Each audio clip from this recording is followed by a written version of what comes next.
And first, I would like to invite Dr.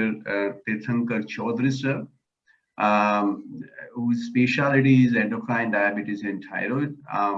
He's trained at UK, MRCP, multiple publications in the journal Diabetes, Diabetes Therapy, JAPI, a lot of awards to his credit, and he's currently working as a consultant for diabetes, endocrine, and thyroid at Kolkata, Emory, and the Apollo General Hospital, Apollo Hospitals.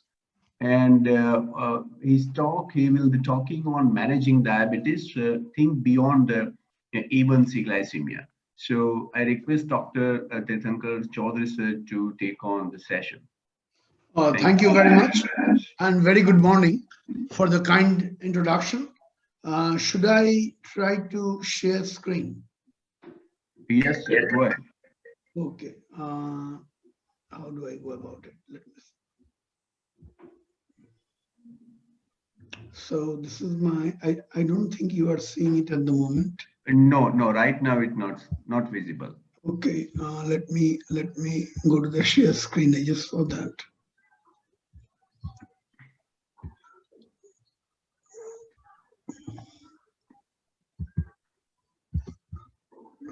So I click on the share screen.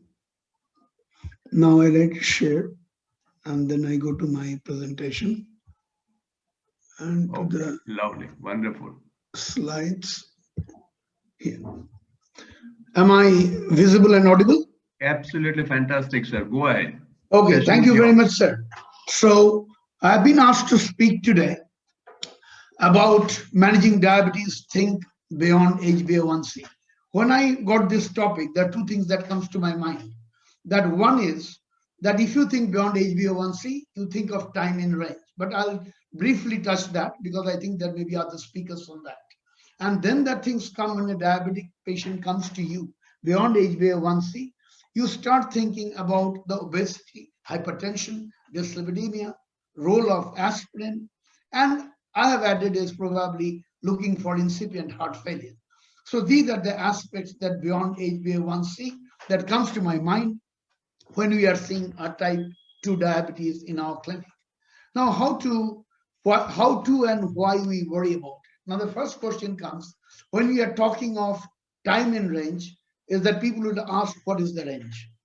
And they would also ask that what is the range beyond which and for how many hours or what percentage of time you need to be to invite the ills of complications of beyond time in range. To start off very easily, that 70% of the time what we think is the opinion that you should be in range. Second question is, what is the range? We are thinking that your blood sugar should range between 80 to 180 milligram per deciliter. Third question is, what percentage of time if you take them, you should be in range? We think that you should be there at least 70% of the time when you are doing this. Now, I and you know very well that if you have a lot of glycemic variability, then we know that a person can have an acceptable HbA1c along with hypos and excursions beyond our expectation or our desire. Therefore, the intraday glycemic variation, recognizing hypoglycemia is very important in diabetes management. Now the question comes, if you're talking of glycemic variability, then we have got some evidence that it causes cardiovascular damage. In people with type 2 diabetes and high GV has been associated with cognitive impairment as well. And we also know that there is increased risk of mortality. That's why it is important, as I said at the onset, that what we need to have is at least 17 hours in range, and we should be 70% of the time in range. Now, with many of the times, as a clinician, you would ask, how do we do that in the clinic? Now, there are many ways of doing it. The cheapest, easiest way would be if you have a glucometer even and randomly check it, say, we call it 7-point, like fasting PP, breakfast, lunch, dinner, and doing at 3 a.m. in the morning, or variable times. You can get, without going into elaborate testing a time in range, and that can be tested maybe once in 7 days or 2 weeks or 3 weeks. But if you are more pedantic and you want to do it, there are many ways of continuous glucose monitoring systems available, including Libre Pro as well as the Medtronic's one, where you can get proper iPro, you can get the entire data. Now, the question comes, one I would say that when do you suspect? If a patient comes to you and patient has a good glycemic control and is still talking of symptoms, I think we should be very alert to these complaints because probably he's getting hypos in the middle. So what are the microvascular outcome? If we are talking of time in range is not maintained, this is briefly to remind you that time in range is important, that even if you are less by 10%, evidence says that you increase the retinopathy risk by 64% in terms of relative risk, nephropathy as well as neuropathic risk. Therefore, time in range beyond HbA1c is important. The second part that I would come now is about the other issues that you should keep in mind to prevent complication. In the natural history of the type 2 diabetes, we know that there is a potential for micro and macrovascular complication. Therefore, what we need to do when we are seeing diabetes, it is very important that we identify not only the early signs, but also treat them aggressively. I often feel that the onus lies upon us to prevent a complication, because once the complication comes and your eyes are affected, it's in the parlance of the ophthalmologist. Somebody has gotten a heart attack, it's in the parlance of cardiologist. Once there is an impaired renal function, it's in the parlance of nephrologist. So it is very important that we identify or try to prevent the complication, because that is the time we are giving. We are given the time to prevent the complication, and it is possible to prevent or postpone the complications in a very, very effective way. Now, one thing that comes to our mind is overweight or obesity. If you look at the Look Ahead trial, we know that we have been talking about factors associated with obesity. We know that obesity itself, overnutrition, causes a lot of effects, as you can see in the busy slide.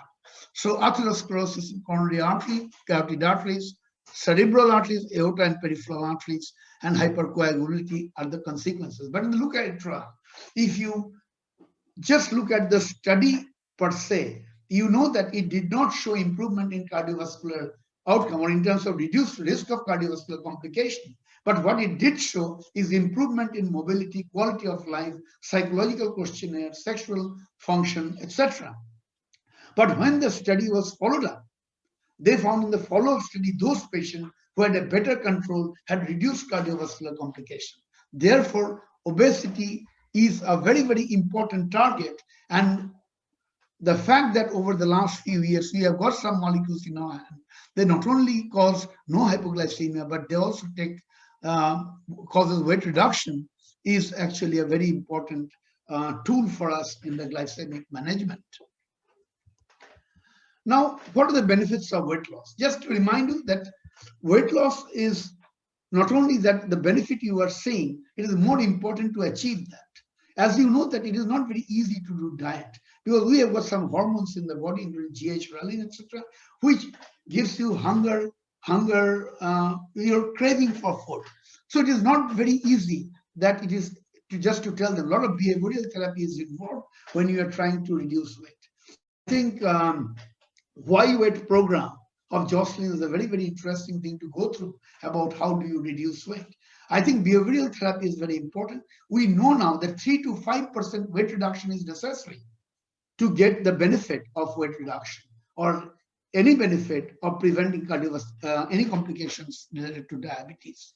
We also know that you have to have 500 to 700 kilocalories of energy deficient in patient treating obesity or in an overweight patient. So few of the data I gave you. One is the how much weight reduction, how much calorie you should have 500 to 700 calorie deficit. Second is that what is the percentage of weight reduction you need to get the benefit? 3 to 5%. And you need a behavioral therapy. One of the recommendation is 16 sessions in 6 months, but of course there are many recommendations. And why do you want to do it? Because it improves insulin sensitivity. It causes risk markers of thrombosis to go down, inflammatory markers to go down, and endothelial function is improved. So adiponectin is a fat-derived hormone that is also, the beneficial effect when you reduce weight is expression of adhesion molecule is decreased. So all the anti-inflammatory markers are actually reduced. If you look at metabolic or vascular benefit, we know that in diabetes up to 50% of fasting sugar is reduced just by 10% weight loss. But 10% weight loss is not easy, and you should give 3 to 6 months to get that.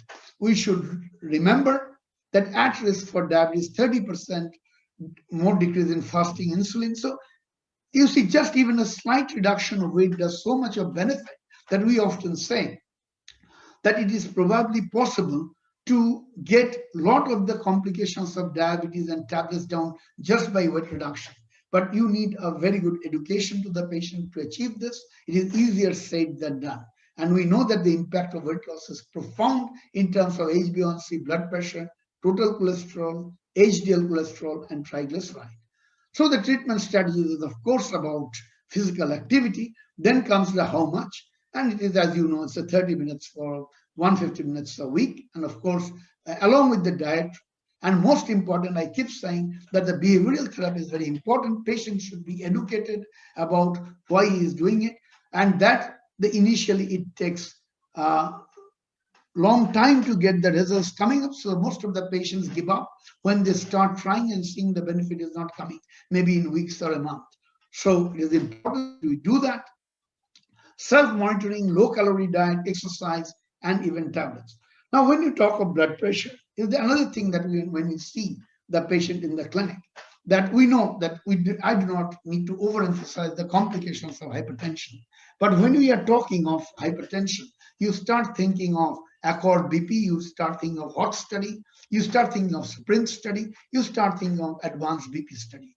And this is one of the study we have realized that if you treat somebody over 140/90, you are going to get the benefit. Our consensus is about 130/80. We have also realized that if you talk of the HOT and the Sprint study, then you know that this has got less relevance to diabetes. You look at Accord BP. We have also seen that if you want to do intensive versus standard, there is another debate. Advanced study BP itself did not look explicitly at the blood pressure, but still the benefit. Intensive group with perindopril and naproxen, of course, there. Now, when you are trying to do very intensive blood pressure control, the benefits have been shown in studies about albuminuria, it's about stroke, but not in the cardiovascular outcome, but at the expense of side effect. So 130/80 is a good target to achieve. Now, evaluation and screening, this is needless to say. I always say that if you are starting or increasing antihypertensive drug or starting antihypertensive drug, it's a good idea to do the blood pressure yourself, because our clinic blood pressure, I don't know in what setup you work. In my setup, I feel more comfortable doing the blood pressure for the first time. And of course, when I'm going to titrate the blood pressure tablet, because there is a lot of variation interperson in terms of measuring the blood pressure. And you and I know very well that people often measure even blood pressure over coat or winter dress. Now, EUCAPEDIAS, again, what I was trying to say, if you have got over 140/90 and you are treating them, or you are treating 130/80 and above in a high-risk cardiovascular group, you are going to get the risk reduction or benefit. So I want the chairperson to remind me if I'm exceeding the time, but I think I'm also doing the time giving. Now, therefore, the risk reduction is profound in any diabetes-related endpoint. You can see here the risk reduction in this busy slide, and most of the numbers are very, very impressive, including the heart failure. Now, when you talk of management of hypertension, DASH studies, as you know, is another diet-associated approach, is very good, but I cannot imagine not using AC and ARB in a type 2 hypertensive at this stage and age of our career. Abnormal lipid metabolism, again, the question comes, what is my target? What we are going to do? So in primary prevention, I would not go to the secondary prevention. Most of the time in primary prevention, I would say, if you look at LDL less than 100 or in a high risk group, over 20% of cardiovascular risk, trying to aim for 70 LDL is a good idea. So therefore, if you look at statin remains, and then comes the question of dosing. I would say a moderate statin dose is good enough. You should do a lipid profile at the beginning to understand where you stand. Initially, doing a 3 months to see whether we have achieved our target is a good idea, but then we can do on a yearly or as need basis. And of course, in people who are fine and younger, you can do it even in 5 years. So I think that doing LDL is important. Then you know that triglyceride is another issue that we keep talking, and I'm coming one by one. So we know that safer values first. This is what we are trying to aim for statin. Now, question comes up triglyceride. I know there is a lot of question about triglyceride, the questions about fibrates, the question about niacin and statin. Now we know that there are many studies to this relation, and you know that triglyceride starts coming down when the hyperglycemia is treated. You are using the statin, and we also know that you are also have got evidence to say that just attacking TG initially, well, above 500, you are thinking about pancreatitis, but fibrate and statin together also causes a lot of rhabdomyolysis and non-specific myopathies. So you should be very selective in what you want to do, and that's what should be your target. So we know that lipids is bad. We know it causes atherosclerosis. It causes adverse outcome. So therefore, the statin is the goal. You can use a fibrate for hypertriglyceridemia in an appropriate patient.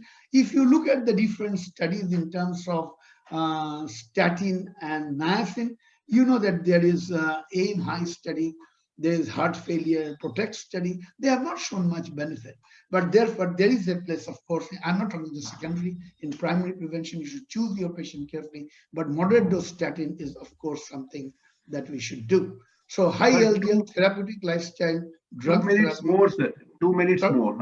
2 minutes. Okay. According to my watch, we started late, so 5 minutes. According it's to okay. It's okay. It's okay. Sir. So choice of statin, again, where you should use fibrate is important in our thing.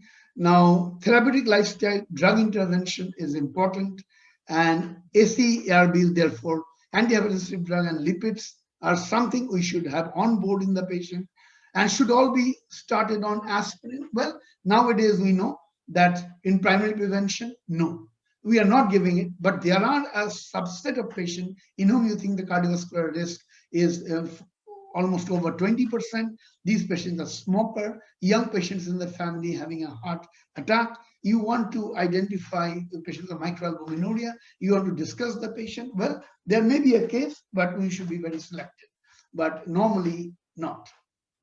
To reiterate, HbA1c alone might not be adequate to manage and diabetes complication. So it is very important that obesity, your hypertension, and your dyslipidemia. Aspirin is one we discussed. Now, before I finish, I just want to add one word, that when we are starting diabetic patient, it is very important to look at the incipient heart failure, because they don't have the primary and secondary like ASCVD. So non-atherosclerotic cardiovascular disease, and patient may come with a gastric dysfunction. SGLT2 inhibitors and drugs like that with the early intervention can save the patient. As you know, heart failure is a very, very significant complication of diabetes. Thank you.